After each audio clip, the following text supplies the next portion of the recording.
Cindy Cannon, the soup kitchen, Miss Cindy Cannon.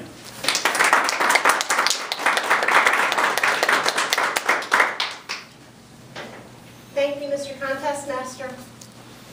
It was 5 o'clock on a cold, winter, icy day downtown in the parking garage. And I was getting in my car, and as I was getting in, out of the corner of my eye, I saw a homeless man laying on the ground, rocking back and forth. And I could see his toe was sticking out of his sock. He didn't have a shoe on. And I could see his pants were ripped. He had several layers of coats on and a hole going through the front of it. And as I looked at him, I remembered a day I had just a few weeks before. Fellow Toastmasters and guests, let me share where I was. It was 2 weeks before, in 2004, a Mother's Day. My husband, Roy, and I were going to Jason's Deli with my mother-in-law for lunch. And I was so angry because she is so slow. And I knew that this was going to take forever.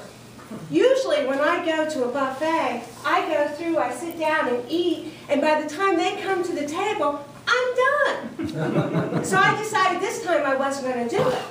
So I let them go first.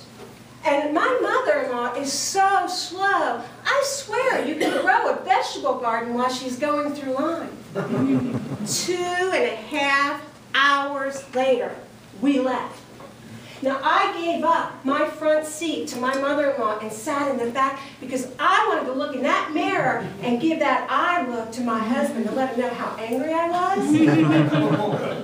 And he smiled and said, "We're going to visit Kathy," which is his sister, "at the soup kitchen." Well, good Lord, what are we going to another restaurant for? I couldn't believe it. 45 minutes later, we drive downtown across from the Atlanta Capitol, and right in front of an empty street, he parks in front of Trinity Church. You know, the one with the red door? Well, I couldn't see the red door because he parked right in front of 20 homeless men standing there with smoke above their head. And I looked at him with the eyes to kill because as I opened my door, I had to do this to get them to move. I couldn't believe it. And I got out of that car and I did what any city Philly girl would do. I put my head down, I turned my ring around, and I put my purse under my arm, and I walked. And I finally got through the men. But what I saw was incredible. They didn't have shoes on, some of them. Their toes were dirty, they were sticking out. The socks were ripped, the pants were ripped, the coats were layered and smelled. That disgusting mothball, liquor, smoke smell. And finally I got up to the red door and I opened it up and I thought, why are we at a church? And I see a pastel wall and I was in awe. Had Mother Teresa quotes, Wayne Dyer quotes, the 12-step program was there. And I saw movement over here and there were 10 shady looking men fixing something in a kitchen. And over here was a sandwich rack with bologna sandwiches and peanut butter and jelly, and a sofa with a big hole in it. And over here were about 10 tables with settings on it, and what I call a family unit. A mother, a father, and a child with church t-shirts on and a pitcher of water.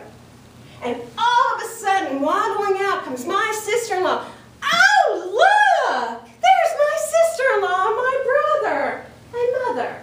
I don't have time for you now. Go sit over there on that couch." And I look where she's pointing, and in that couch with that big hole, I see a tail this big going down it.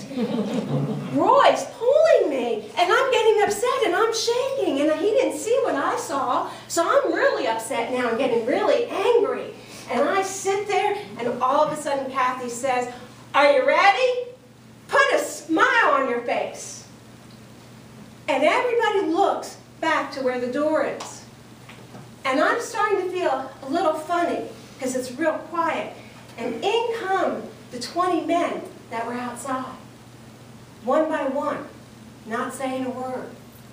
Bags in their hand from Kroger and Publix. You could hear a pin drop. And they obviously had been here before because they went right over to the table and sat down one after another. And I'm starting to feel really humble as I'm watching this. And tears come to my eyes, and my sister-in-law says, "Welcome, everybody, bow your head. Dear God, bless these men for making it one more week. Please bless their food. We're only going to give 2 sandwiches. If you eat it, you'll have no more food. God, please bless them and let them come back one more week. Please." And you can hear the silence. And the kids picked up the pitcher of what I thought was water and started pouring soup. And you could hear the spoons click against the bowls.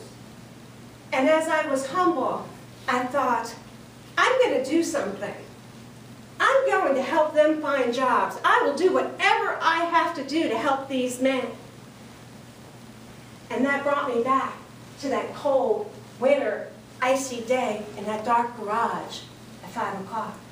As I was getting in my car and I saw that homeless man rocking back and forth, I got out of the car and turned around and looked at him.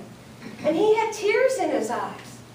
And I thought, how many times do we go downtown and we see these homeless people that say, "Feed me food. I'll work for free." Did you think like I did that they were making more money than me? And as I looked him in his eyes, I saw I had nothing to fear. And I got in my purse and I took out all the money I had and I gave it to him. And I said, "God blesses you." What I want to know is, when you see your next homeless person, because I'm sure you will, what will you do? What would you have done if it was you in the garage? That's what I want to know. What would you do? Mr. Thomas.